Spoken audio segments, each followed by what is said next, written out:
I'm bored. How about you? Would you like to play a game with me?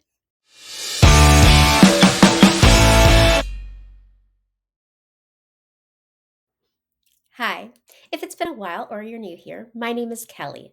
I'm known on the Clock app as well as on my brand new YouTube channel as Historically ADHD. And I'm doing some special content because there's so much misinformation about Appalachia. So I'm going to test what you think you know about Appalachia. I will read a statement twice, and then I will give you the truth, and you will find out if you are correct or false.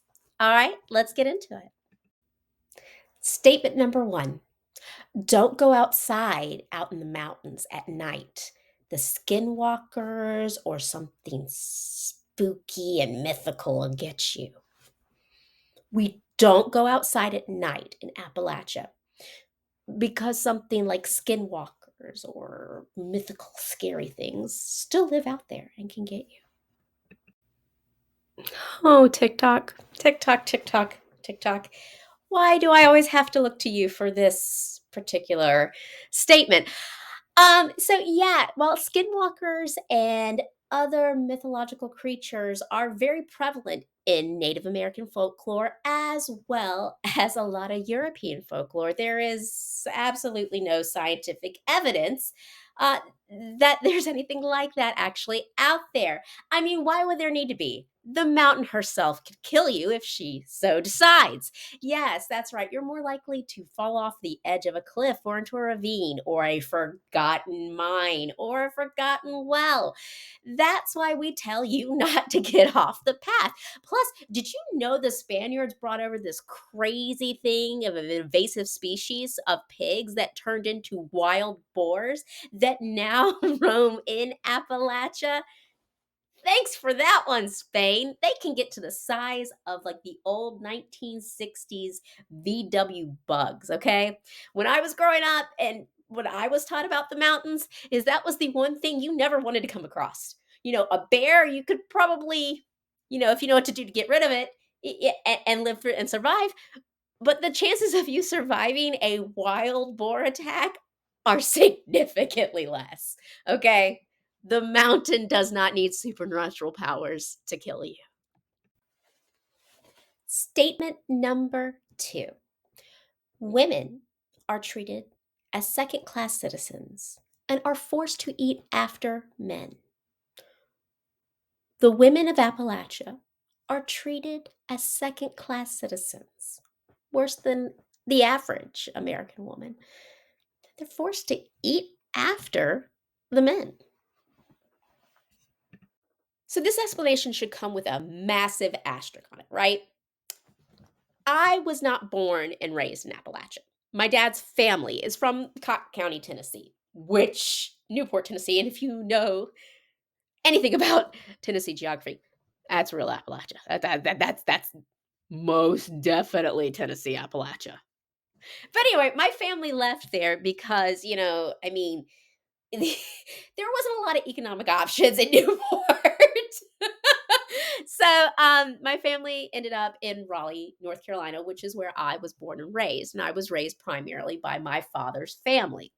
Now, one of the things is that I'm going to try to keep this short and sweet as possible. There is an order into which we do things, right? And now, this I wouldn't say it means that women are any more second class citizens than anywhere else in the United States, because do not get me wrong, women in this country are second class citizens, especially right now. Um, so it gets hot when you're cooking in the South, and we don't want the men in there. That's our time, that's our domain. We get to talk, gossip, bug our mothers about why our husbands are doing X, Y, and Z, why our kids are doing this, that, and the other, right? That's our special time. And it gets real hot in there, right?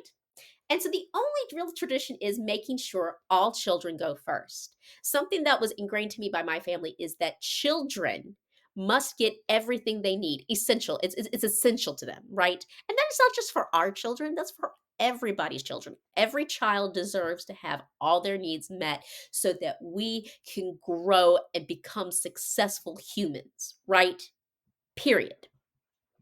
After you get the kids set up, and the men do help us set up the food. Want to reiterate that it's not like they just leave us hanging there. We're hot and it's sweaty and there's humidity. And I don't know if you guys know this or not, but when it's humid and hot and you're sweating in the South, the last thing you want to do is put food in your mouth. So typically we wait until we cool down, which is after the men get the food, right? And then we'll go get the food. It's not because we're last on the list. I mean, maybe we are unintentionally putting ourselves last, but that's not the intention. It is not coming from the men. It's just too damn hot to eat. Statement number three. Appalachia is home to 592 post secondary educational institutions. Now, this includes college universities, trade skill programs, community colleges. Okay? The Appalachia is home to 592 post secondary educational institutions. If you thought that this was false, I can't blame you, right? I mean, the news, the media tells you Appalachia is Trump country, right? And if there's anything that can be said about the Trump organization is that they distrust the well educated, right? And they always refer to them as the educated elite. So typically you are thinking the well educated Appalachian. But as a matter of fact, we love education. We have some of the top and most unique universities in the nation. I mean, come on. You're talking about the University of Tennessee at Knoxville?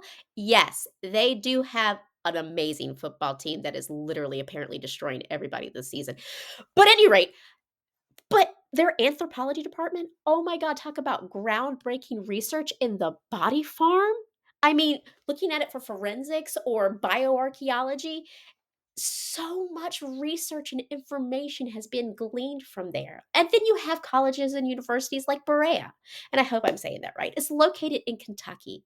It was established to help Appalachians get their education, even though they have less money and less regional resources, right? It's basically a work college program. You can work for the university to help offset the cost of your education, right? So rethink what you think about Appalachian knowledge. Statement number four. People in Appalachia speak Elizabethan English.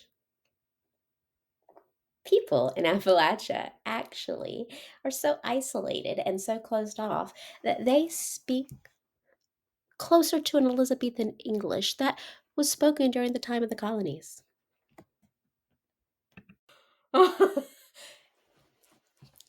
Y'all ain't ever gonna believe where I first heard this one, okay?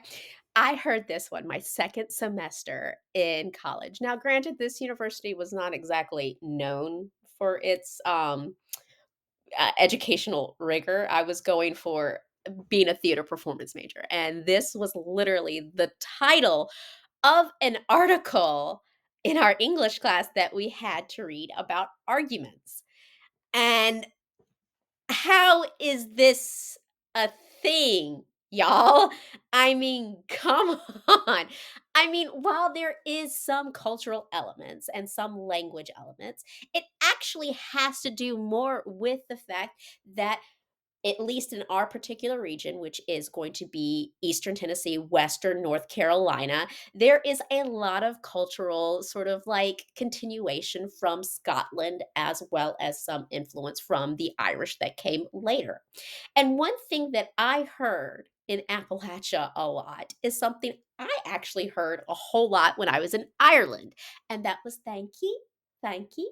My great grandmother would not say thank you, it was thank ye. And when I was in Cove, Ireland, doing an excavation, I heard the women say thank you too. So it's not that it's from isolation, it's just a continuation of that particular culture. And the final statement. Appalachian food isn't traditionally made with sugar. Appalachian food, including the desserts, are not typically made with sugar. So this one is 100% true because think about what sugarcane needs to grow, right? Lots of heat, lots of humidity, lots of water, lots of space. Appalachia has like two of those. We got a lot of heat, especially southern Appalachia. The further up north you go, so you can't grow there. So you have to use things like sorghum or molasses or honey.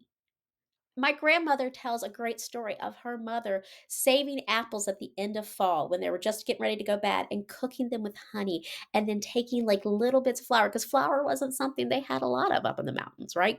Corn is typically what she grew up there. And she would create these flapjack cakes with baked apples with honey and lovely light pieces of cake. And that is one of the most traditional Appalachian desserts you can have. So, how'd you do? Did you learn something new? I hope so.